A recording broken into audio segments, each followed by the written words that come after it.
Welcome to Messy Parenting, a Catholic conversation on marriage and family. I'm Mike Hernon. I'm Alicia Hernon. And we are a married couple, married for 21 years, and we have 10 children.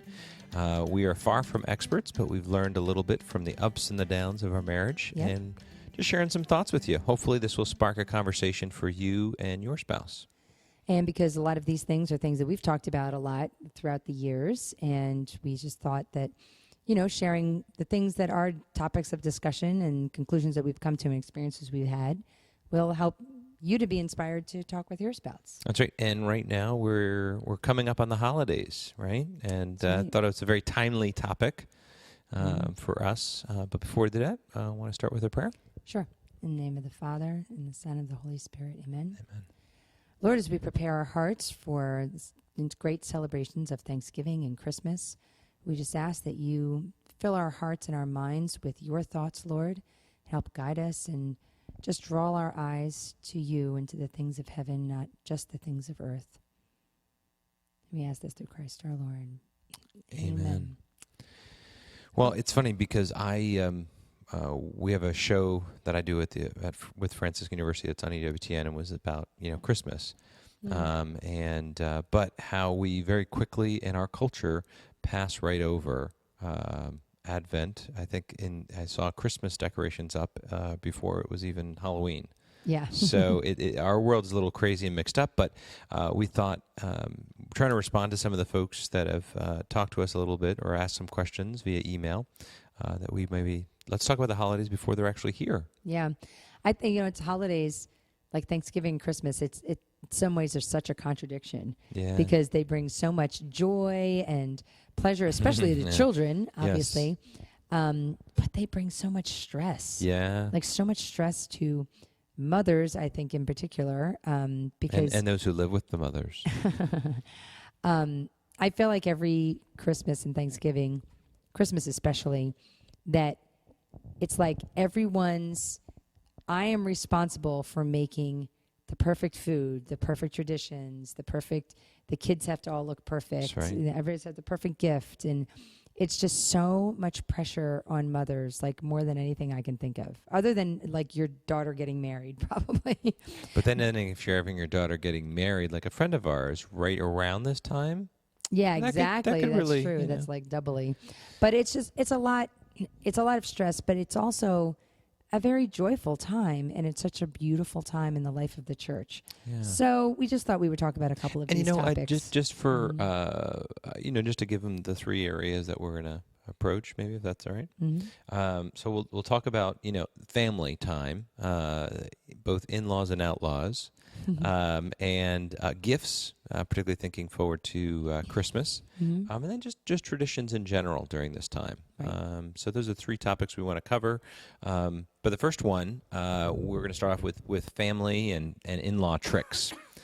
This is in response to Amy, who emailed in and asked the question, I just discovered your podcasts, and the Visiting Family podcast was so helpful with the holiday travel season upon us. We've been married 8 years and now have 4 kids and have lived away from our family our entire marriage. There's so much stress surrounding traveling and making sure we spend enough time with each side of the family. We are 7 hours away, and our families live only 30 minutes apart. We have always made a list to make sure everyone gets equal time. This time, I'm planning on putting my husband and children before the opinions of our families. My question is, what do you do when a family member is very opinionated about where we spend our time, and it's never enough time spent with her? So that's a great question. How would you respond to that? Because this is a challenge for all of us. She dealt with the stress of the travel, but then you add in the kind of in-law and just family in general, extended family in general. Well, I know when we were first married, in the first, definitely the first 5 years, probably even the first 10, we argued a lot. Yeah, we argued about this. About where to spend our holidays. That's right. And going through that whole, we're always with your family for this, and my family's important too. And blah, blah, blah, blah. I think I had, if not, I don't think it was in reality, but I had in my mind a mental tally sheet. We spent this much time over here. We got to go spend this much time over here. And it really was a little crazy. I think that's why, well, now we've stopped fighting about it for many reasons, because we have a kind of a rhythm of what we do. But I think trying to quantify the amount of time that you spend with families and do it that way, it doesn't work. It really doesn't. It's not a doesn't mathematical equation or formula that you're going to be able to say, okay, Right. X plus or A plus B equals C, and C is your happiness. That's not going to work that way. Right. Because, we go into this a little bit more, quite a bit more actually in the whole podcast on visiting family. Really encourage you, if you haven't listened to it in a while. I think it was back over the summer. We talked about that, and it wasn't particularly around the holidays, but just the importance of going to family, how important that is. But I think one of the key things is that in the beginning for us, it was an us versus them. It was me versus you. Right. As spouses, we were competing. Husband's family versus wife's family. Right. As opposed to what we are now, it's us. It's our family. It's the Hernon family. It's Alicia and I together as the Hernon family, looking out at our options together. And it grows with time, but we can be much more intentional about that. And I think I don't know if everybody does it, but we did it, and it sounds like Amy was doing it as well, kind of keeping that checklist of who's spending more time and calculating and making sure that you're not 1% off in the time. Which is not effective and doesn't work. So first it's with you, but then what do you do with if there's families that are feeling that way, in-laws or your own extended family? Well, I think one of the first things, too, is to realize that, like you just said, it's the two of us, right? And it's our family, Mike and Alicia's family. And one of the reasons I think that it's so difficult at the beginning is because expectations need to be set. That's right. We've been married for 20 years, so both of our families know what to expect from us during the holidays for the most part. That's right. Now they know what to expect. But in the first 5 years of your marriage, nobody knows what to expect. We don't know. Right, exactly, because you haven't laid out anything yet. So I guess what I want to say by that is that if you are really struggling with this issue, it does get better as you start creating correct expectations amongst your family members. And I think that's key. I'm sorry to interrupt. And the first thing is the expectation should be that you are going to put your children and your family first, and the needs of the children. I don't want to say what they want to do, but what's in the best interest of your family. Right. What's in the best interest of your family, the two of you, your spouses together. And then after that, I really think that you have to realize one of the basic rules, I think, of relationships is that you are not responsible for people's reaction to your actions. And what I mean by that is, of course, we always need to act with charity. We need to honor our parents. We need to honor those older than us. We need to respect those things. But you are not, if you do something that is completely reasonable and charitable and a family member gets mad at you because of that, you're not responsible for that. That's right. You cannot control other people. And we especially women especially people who are peacemakers, concerned about people's feelings, want to make everybody feel good. You have to let that go. Yeah. You just do. And if you resign yourself to the fact that, you know what, we are going to make our plans and someone's feelings are going to get hurt, and we need to be okay with that. That's right. That's right. I mean, what else, what else can you do? Yeah, I mean, you do everything you can. And really, again, this goes through a refining process. You're not going to be perfect the first time. It might not get communicated perfectly.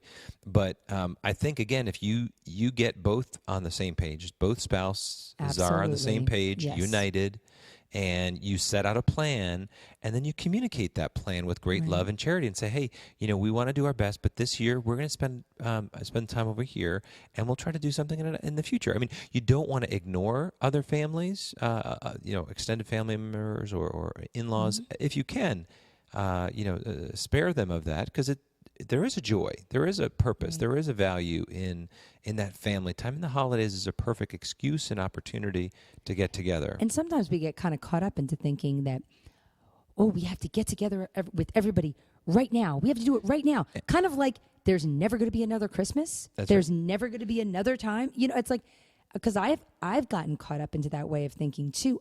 This is the last time that. Wait a minute. No. There's going to be another Christmas. That's right. That's right. There are going to be other years, which is another reason I think it gets easier the more holidays you have, because you realize you know what? We didn't see them 1 year and the whole world didn't blow up. That's right. And we still are in relationship. And, you know. And it's a but maturing the next of a year relationship. We did take the time to see them. That's right. That's right. Now, but now, reasons. and I know we go into this in the Visiting Family podcast, but the reality is that we also need to come from a place of charity, that we, even if we don't get along with our family, there is some value to that. Now, again, we're not talking about keeping, protecting your children. And we went through that there in that podcast. But the disposition should be that, one, we're united. Two, we love our family. And we want to spend time with them.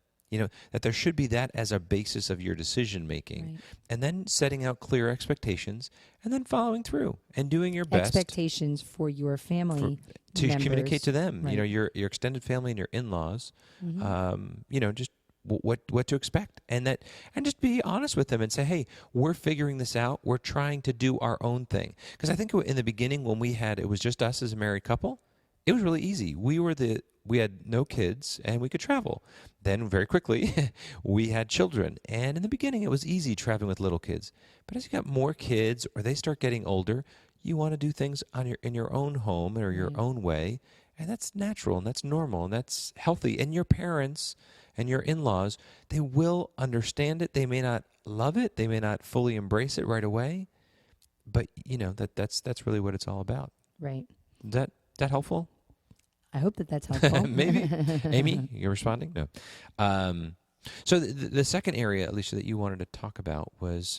second area of stress for a lot of families is the area of gifts. And the more children I have, the less I want to buy gifts. The reason that is because we have so much stuff. Yeah. We have so much stuff in the house. I have toys from 9 children. Like, I have 6 daughters. I have toys from 5 other girls in this house with Claire already. Claire is our youngest girl. And so it's like, that's a lot of toys. Yeah. Jack is our youngest boy. He has toys from 3 other boys. Well, the toys that have survived the destructive force before that. So I read this article, and I wish I could find it, but I can't. I'm sure you can Google it or whatever. I think I found it on Facebook. But it's the 4-gift rule. And I think I'm just going to adopt this because I just love it. This is new for us. Yeah, this is new for us. And the 4 gifts are something you want, something they want, something they need, something to wear, and something to read. And I thought that was very helpful. Yeah. And so now, of course, that would be for each child. And then so that'd be 40 gifts. For us, that's 40 gifts, yes. Yikes. Which actually, believe it or not, people, that would be cutting back because I get more than 4 gifts for each child. Let me just jump in here. Oh, keep but wait going, a minute, but I was just going to say, but then there's also gifts that are like family gifts, like board games or like a movie to watch, so that would be something for the entire family. But for each child individually, those 4 gifts, and I really think that's definitely enough. That's a lot. I think that's a lot. Now, interestingly enough, though, I remember talking to another family member who was really like, maybe we'll get rid of gifts altogether. Like, do we really need it's so commercialized. Mm-hmm. It's so consumeristic. It's so, all of that. It's like, is that really the meaning of Christmas? And I responded kind of viscerally, kind of naturally, just like, no, that's wrong, Mm-hmm. But the intention is right, that we have as a society, become so focused on things, and buying and shopping and money and this and that. But at the heart of it, gift giving is about giving of yourself. It's about being the thoughtfulness. It's about the gift. It's about the joy and the wonder of not knowing what's underneath that wrapped present. There's something so beautiful and something. And I also think for the giver, it is sacrificing your hard-earned money or your hard-earned time if you make right. a gift. Or even just shopping and thinking about them, the time. Right. Thinking about your children, thinking about your parents, thinking about your brothers and sisters. Or spouse. Yes, or your spouse. I'm looking for big gifts this year. But I think that there's a real value in gift giving to show love to other people. It's one of the 5 love languages, right? And as Catholics, we are incarnational people. That's right. God knew that we need things to help us to That's right. celebrate the spiritual. That's right. So why do children love Christmas? That's right. It's because of the gifts. That's right. And you know what? I'm okay with that. I'm okay with that too, because I want them to celebrate this amazing feast of our church and to celebrate the gift of Jesus and get them excited about that time Right. and keep drawing them back, because so much of it is emotional. Right. Like even little kids, they're like, why do I love Christmas? I can't remember. Why is it? Why do I have this great feeling surrounding Christmas? And it's because of those gift giving things. At least that's part of it. That's a big part of it. Definitely part of it. And that's okay. No, that's not okay. That's a really beautiful thing, Mm-hmm. because I tell my kids, or I have told them, this is a taste of what heaven will be like. Yeah. You know, you think about it. We want to give our kids those experiences that are a foretaste of heaven. We had another podcast on like partying and celebrating. Mm-hmm. You know, it's like that's a foretaste. When you're having a great party, I think everyone's having fun and it's just lively and action and fun and all. It's like that's a foretaste. Yeah. And we need to give our kids those little tastes. So it's like this is an image, because they don't always get that when you're at Mass and you're like, this is the foretaste of heaven. They're like, I'm kind of bored right now, Dad. You know, your 7-year-old doesn't always resonate. That doesn't go to the depth and of the spiritual maybe reality. Maybe other people's of what's 7-year-olds, but not ours. Yeah, maybe it's just us. But anyway, but the idea that Christmas, it's the birth of Christ. We're celebrating the second highest day, Mm-hmm. you know, if you will, in the liturgical year. And so it's like, let's celebrate this. This is why we're doing this. This is Right. really, it's the gift that Christ gave to us. So let's do it wisely and use it well. But we're both alums of Franciscan University, so we've got a bit of Franciscanism in us. And so there is a sense of simplicity. We don't need extravagant gifts. We don't need to go out and buy everything brand spanking new. If you're young and you're tight on a budget, there's so many great options for slightly used gifts, and things of that nature. You don't have to buy. And I remember even with little kids, they played sometimes more with the box or the wrapping paper than they did with the actual toy. For my little kids, I just buy used gifts because they don't know. And I mean, of course, they're not like, I don't go to our friend's house and take something out of their trash, Although, but I'm going to take it out of their house, maybe. Steal their presents? No? All right, that was a bomb. But there's nothing wrong with that. And especially things like Playmobiles and Legos, and not everything has to be brand new all the time. One of my friends was joking around saying, he was like, I want to get like a pool of families together with kids of different ages, and we just like each buy a gift, and then, I love this. Then we just like trade it every year because, hey, it's new to that kid, you know? Right. And you go through a cycle that you might have like 5 families, and so it's like you got 5 years. They're not going to remember. We're just kidding, though. I mean, but that's a cool idea. There's cool probably idea. a website that does that for you. Yeah, it probably is. Yeah. But anyway, so for gifts, I think the gifts are really important and right. fun. And we love having the kids. We actually exchange names with our 10 children and us. We do Secret Santas or Advent Angels. We do. We call them. So, we trade names, and then you're supposed to do nice things for that person in secret. But the biggest thing is that that's the person that you buy a gift for. Now, some of my older children have chosen to buy gifts for everyone in their family. I remember when I was a teenager and I was making my own money, there was a number of years when I bought a gift for all of my brothers and sisters.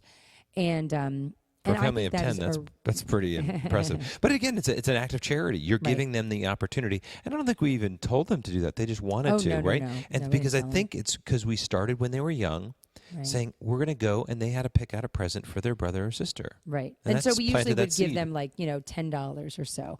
And then they, even the little ones, they get to buy, pick something for a sibling, and they love doing that. Yeah, they sure do. They really, really love doing that. And it's so cute because then we do that gift exchange on Christmas Eve. Right. So it's the first gift that they open, and it's a really beautiful time of exchange. And I know another family who has kids that are older than ours, but their requirement is that you have to make a gift for your sibling. Yeah, that's the Kraft family. And but they have continued doing that even to adulthood. Wow. And they have some really beautiful things, because it was like a newspaper article that I read, really beautiful things that people have made for each other. And I think, and especially in this day of Pinterest, and all of the crafty ideas out there, there are a lot of things that you could make that would be really touching. So that's an idea too. Right. One of the stresses that I know is just the shopping. You know, the burden, if you will, particularly it's on the families. Shopping and the spending of money, and then having arguments over why did you spend this money and blah, blah, blah. Right. So one of the things that we have done, again, I work at Franciscan University, so they give off for solemnities. So on the Feast of the Immaculate Conception, I get off work, and that ends up being a day where we together go out and shop. Right. And so although Alicia does a lot of the prep and the post work, we try to get a lot done in one day, where we go out to some toy stores, we go to some clothing stores, we go to a mall, we travel around. But it's a great day. It's actually an enjoyable day for Alicia and I. It's exhausting, but it's a date, and I take a holiday, and she takes a day, and we all just go. But we do it all day, and that eliminates the arguments about money, because we're spending the money together at the same time. True, very true. And then we can just come home and have all of our, like 90% of our shopping done. Now, sometimes I do more of it online. I probably do more online now, like a lot of people. But the in-store stuff is 99% done then by that point. Right. And it's just been great. And then we usually go out to lunch together, and then I come home and have all my Christmas shopping done. Right. And we've done that for probably the last 8 years or so. Something like that. And it's been really great. So I would advise that too, if there's a time that the two of you can go shopping. And thankfully, the 8th usually is not on a weekend. For us, that's right. It's also nice to have that, non-weekend time to shop, because it's less crowded and all of that. Right. Yeah, and even if I didn't have that holy day off, I think it would be wise for me to just take a vacation day during the week, so it's not crazy at the malls and the stores and stuff like that. Right. And go out with you, because then we're done by the time, a little after, maybe even dinner. I can't remember. Sometimes we stayed out to dinner. Yeah, it depends on where we go. But, okay. So the third item. We've had a number of people ask us about traditions. Family traditions. And I think that, obviously every family has their own traditions, and some things we started doing and then stopped doing, or some we do some years and not other years. And that's okay.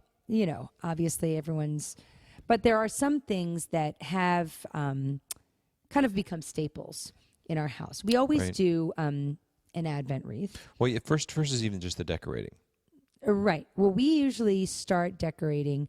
I call it winter decorating. Yeah, so we don't believe in Christmas before Advent, or Christmas decorations before even Advent has arrived. We usually wait till Gaudete Sunday, which is the third Sunday of Advent. Because we are super liturgically correct. The third Sunday of Advent is when Sunday. Right, the pink candle Sunday. Rose, technically, but right. As our priest is like, I'm not wearing pink, I'm wearing rose. But that's when we put up our tree. But we start with the decorating, just kind of like wintry things or whatever, right around Thanksgiving, to just kind of slowly decorate the house in a way. And I think the Advent wreath is a great thing that we can start doing together. We usually turn all the lights off. Mike talks about the light, light shone in the darkness, and the darkness does not overcome it.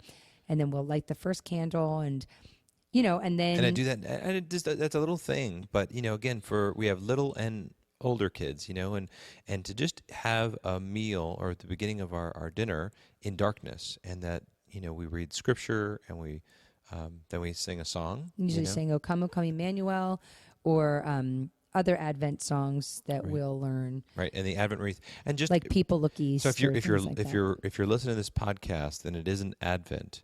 Get your Advent wreath now. Yeah, I know. Prepare now. Where is it? Break it out of storage. Find it. Is We're it broken surprised, candles? After Thanksgiving, where is that? Anyway, so there's the Advent wreath. Right. And then there is the Jesse tree, which is another great scriptural way to trace the genealogy of Jesus. And so we would sometimes read those. Some years we've read the scriptures and the stories from the Jesse tree to just see how God was preparing the chosen people from the beginning of time, from creation, for his son. And I just think that's so beautiful to see how God's hand worked throughout all of the Bible stories. Right. I think the Jesse tree was before Scott Hahn and Jeff Cavins did the Covenant history and the, yeah, the Bible exactly. adventure. But you know, there's a lot. Just Google Jesse tree if you don't know what we're talking about, and it'll come up with tons of tons stuff. and tons of. And it's great for different- little kids as well as even our older kids. Right. Making that time. Absolutely. And we've had ups and downs. Like sometimes our parish has purchased like books for Advent, meditations for Advent. We've done different times where we've had scripture readings that we talk about some of the prophecies, like from the Jesse tree or other things that we go through. And for us, because we are slackers in so many ways, we try to tie any new thing to something that already exists, so that it's not entirely new, different time and all that stuff. So we try to do a lot of things around dinner time. Oh yeah, we do all of this at dinner time. If we Just don't do 'cause it at dinner time, we'll it just doesn't forget get it done. between homeworks and people traveling and getting the kitchen and getting cleaned up, getting kids Yeah. to bed. It just becomes crazy for us, at least.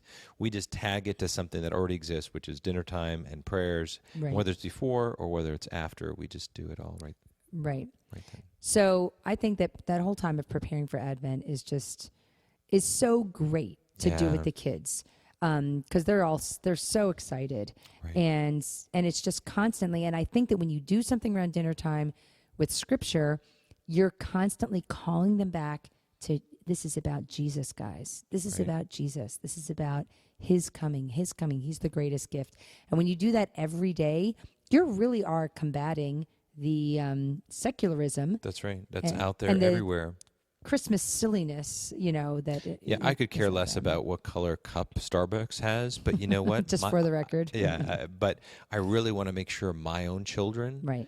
get why we're doing this and how Christmas is different than Advent and why we have the season of Advent. Right. And you know, the one of the things we did during Lent this past year was we found a lot of stuff online that I was able to use a couple videos with our kids, and two places that I'm looking forward to and used it during this past Lent. The Share Jesus and the Dynamic Catholic, both of them have videos that they're going to put out every day to make this the best Advent possible. And so it's great to see that they're doing that again for this the beginning of Advent's coming up on us, and so it's the beginning of a new liturgical year. Right. We're winding down the liturgical year at this moment, and it's great to just give those little things again for us with some older kids. Younger kids probably wouldn't chew it as much or get as much out of it, but you will, because I think it's important too, just from a personal standpoint. I mean, there's other family tradition things that you might think of, but is that this is a time for you, and think about you and your spouse. How do you want to go deeper in your faith? There's a real need for us to have an ongoing sense of conversion. And the church gives us these seasons to draw us deeper into the mystery and the love and the union and communion with Christ and the Trinity. So let's use this time. And if you want to be a better dad or a better mom or a better husband or better wife, I mean, this is a beautiful time in the church to return to confession. Maybe if you've been away for a while, maybe you don't have a dedicated prayer time. Maybe you can just take that few minutes a day and read a reflection, an Advent reflection, and I guarantee you it'll create a better sense in your home if your prayer life, if your spiritual life, as a couple, as husband and wife, as mom and dad, if you're more personally grounded in preparing your own heart, and then you'll be a better way to prepare your home this Advent for the coming of Christ. Right. Because the Advent, I mean, again, I think everyone knows this, but Advent is preparing us for Christmas. The event that happened historically, kind of just preparing our minds in that sense. But it's also, and for the Christmas we're about to celebrate, but also it's preparing us for the second coming. I mean, that's the purpose of Advent, is that He will return, and this is a time for us to think about that and to realize that He will return too. So then when you get around closer to Christmas, like we said, Gaudete Sunday, we kind of just deck out everything, the whole house and all of that. And in Christmas Eve, we have dinner with friends of ours, do our Advent gift exchange, Advent Angel gift exchange. And I know some families go to Mass on Christmas Eve. That's what we do. We actually go to Mass on Christmas Eve. When I was growing up, My parents, we went to Mass early Christmas morning. We went to 8 o'clock Mass, and all the kids would wake up and just go and look under the tree, but we weren't allowed to touch anything or, anything. And we would go out, go to Mass, and then actually go out to breakfast, and then come home and open our gifts. That seems so unreasonable to me. That's crazy talk. I remember the first year that we did that, I was probably like 8 years old. I thought it was crazy too. But obviously you guys all survived. But we all survived, and that's what we do to this day. And so traditions, you actually can do something different than your family did? Yes. This is not, so Mike and I, with our kids, right. We go to Mass on Christmas Eve. Which I really enjoy. And then we do the whole, the kids wake up Christmas morning. Well, we also, we drive, what we do, I'll just do a little bit. We drive around, look at the Christmas lights, and just get we do a little talk. We're in the car, driving back from Mass. And that's when we come home, we do the gift exchange right before they go to bed. And then our kids, by their own election, often sleep together. That's one big slumber party. Or at least the guys and the girls, sleep together, which is really funny. I think. It is, because it's kind of like one of these traditions that we the kids kind of made up themselves. And one year we realized every year they would all sleep in the same room. And it's great. Yeah, until, And I think there may have been some connection to the fact that I had to bring the presents from the room past that room, so we moved them farther away or something. But it stuck, and it's still there for last 18 plus years or whatever. So they all sleep together. And then, but they have split up to boys and girls now. And then obviously 10 kids sleeping in the same room. Don't tell our kids this, but we then go down and we set everything up, and the Christmas magically appear in the middle of the night. Which I guess does everyone do that? Yes, Mike. Yes, they do. Right. So, but candy and most stuff. people do. Yeah. I don't know. I have been to some people's house where they have gifts under the presents and gifts under the tree ahead of time, but we do no gifts because the kids are just going to mess with them if we put gifts under the tree ahead of time. Yeah. So we have a cat this year, so we're going to have to figure that one out too with the Christmas tree. Yeah, with the whole keeping her out of the Christmas tree, it's going to be interesting. Anyway, point being is that I'm sure there's plenty of people who have much better traditions than us. Yeah, and so if your family is still young. And actually, no matter where your family is, you want to start something new? That's great. Right. But you know what? What I'd recommend is not trying to do everything all at once. Pick 1, 2, maybe 3 things that you want to incorporate into your Advent or into your Christmas tradition. You know what I mean? And then you can always build. You can always take away, but then you create something. And it's something that you own, something that's special and meaningful to you. And I think it's important. This is a maxim that I use in my work, but thinking big, planning simple, and doing it now. Thinking big. This is about eternity. Advent and Christmas. This is our faith. This is the purpose we're here. It's the incarnation. This is amazing. Let's celebrate this. So thinking big, realizing that all these things have that kind of impact, but let's make it real simple. Let's make it so simple that we actually do it. And then no matter what it is, just do it. Just do it with your family. Start something new. If your kids are older, they might balk at some new tradition or new practice or spiritual. But you know what? It doesn't have to be perfect. That's right. And not every kid has to love everything that you do. I think that sometimes we can get caught up in that. It's like, oh, everybody has to get something out of it. Everybody has to like it. You know what? It's not going to happen. That's right. Just let go of that. It's okay with that. And it's fine. I think it's more important that you actually do something. Right. So anyway, there we go. go. That's some holiday thoughts for you for this year. It's great to get some email feedback and comments. We shared Amy's question earlier. We're not going to share everyone's email questions, but got this great comment, from Charlie on being a millennial parent. I never considered my wife and I millennials, being born in the late 70s, early 80s, but we have some tendencies that are very much in line with the millennial generation. I appreciate your podcast and calling us out about asking our children's opinions on everything all the time. I'm constantly asking, possibly subconsciously, to be their friend. My 2-year-old and 5-year-old should not have to be responsible to make every decision, from what clothes to wear, what do they want to eat. The list could go on. usually these situations asking for their opinions, they do not make necessarily good choices. We end up fighting and battling over last-minute decisions. You've helped me and you've helped us make a conscious decision to take away some of these choices from them, at least most of the time. Thanks for the podcast. So it's great to hear from Charlie and so many others. We're glad you enjoy the podcast. But if you do like it, we'd love to hear from you via email, sharing it on Facebook, commenting on our page. Again, messyparenting.org if you want to get more of past episodes. Subscribe on iTunes and Stitcher. And until next time, may the Lord bless you and keep you.